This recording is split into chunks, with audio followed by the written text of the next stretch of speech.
Well, at the moment, the rocket technology works with rocket petroleum, basically. But there are other sources of fuel which are being applied to technology going forward. And once you've left the atmosphere, well, if there is any pollution, it's not going to affect us around. Yeah, just stick it up there with the rest of the space junk we put up there as well, yeah? Yeah, but certainly that is a challenge. But I would also say the length of time is much shorter than current direct flights. If you have a look at Blue Origin, the whole space flight or space tourist flight will be 11 minutes. Virgin Galactic's talking about 90 minutes.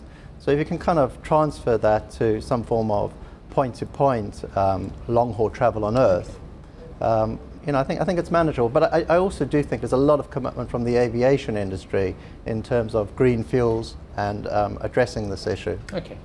Mark, it's interesting going back to Steve's point, I think KLM has recently started putting on its website that, do you need to take this flight? Yeah. Which I think is quite interesting. I think it seems a little bit of greenwashing, but in reality, I think we do need to think about this. Yeah. And do you see that as a concern for the industry? Because some of these flights probably aren't essential. Well, there is a global scheme coming into effect in the mid-2020s, and in Europe there is actually a European carbon cost for every single flight that takes place, and actually the carbon cost has been going up a lot, so it's not like the industry or the regulatory bodies aren't addressing it.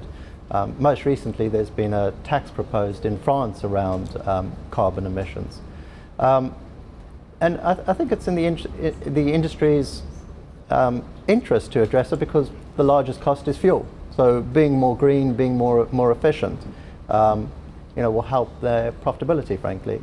I think from a consumer perspective as well, clearly it's very much in people's minds. But I'm always intrigued, when you have a look at how many people actually tick the carbon offset box, it's very low. So I think as soon as it hits your pocket, it's a different story. I want to ask you about geopolitics, because it just jumped out to me that as we have another space race being conducted, geopolitics the most heightened they have been in decades.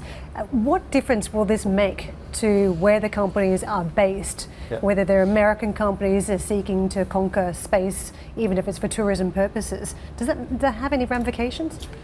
Well, I think in terms of the companies at the moment which are on the forefront of space tourism, certainly the US, and part of the reason is kind of empowering the private sector, which has really regenerated the space sector. Clearly very big ambitions also coming out of China now, also in terms of getting to the moon. So there does seem like there's this competitive tension, but from my side, it's just such a big achievement for humanity. Sorry, this is fascinating. Just quick one for me. It was always obviously owned by state agencies, the exploration and development, of course. They were, and as Jeff has very validly pointed out very many times over the years, that it's the technological advances that can be made from the discoveries that are very interesting for humankind as well. Handing this over to the commercial sector rather than state agencies as well, with the likes of NASA and European Space Agency and the Russians competing now with these private companies as well, are there security implications? Well, I think they're working in partnership. Clearly some of the funding for SpaceX coming from NASA's budget, their budget's 21.5 billion. And other agencies which need satellites to be launched, etc.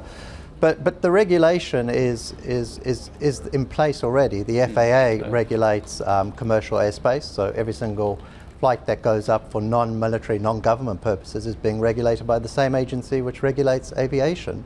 And clearly these challenges are there for other aspects, be it military, weapons, etc. These are private companies. Hi, I'm Joanna Bersecci, and thank you for watching. You can check out more of our videos by clicking on the boxes on the screen. And don't forget to subscribe to our channel for more from CNBC International. Thank you for watching.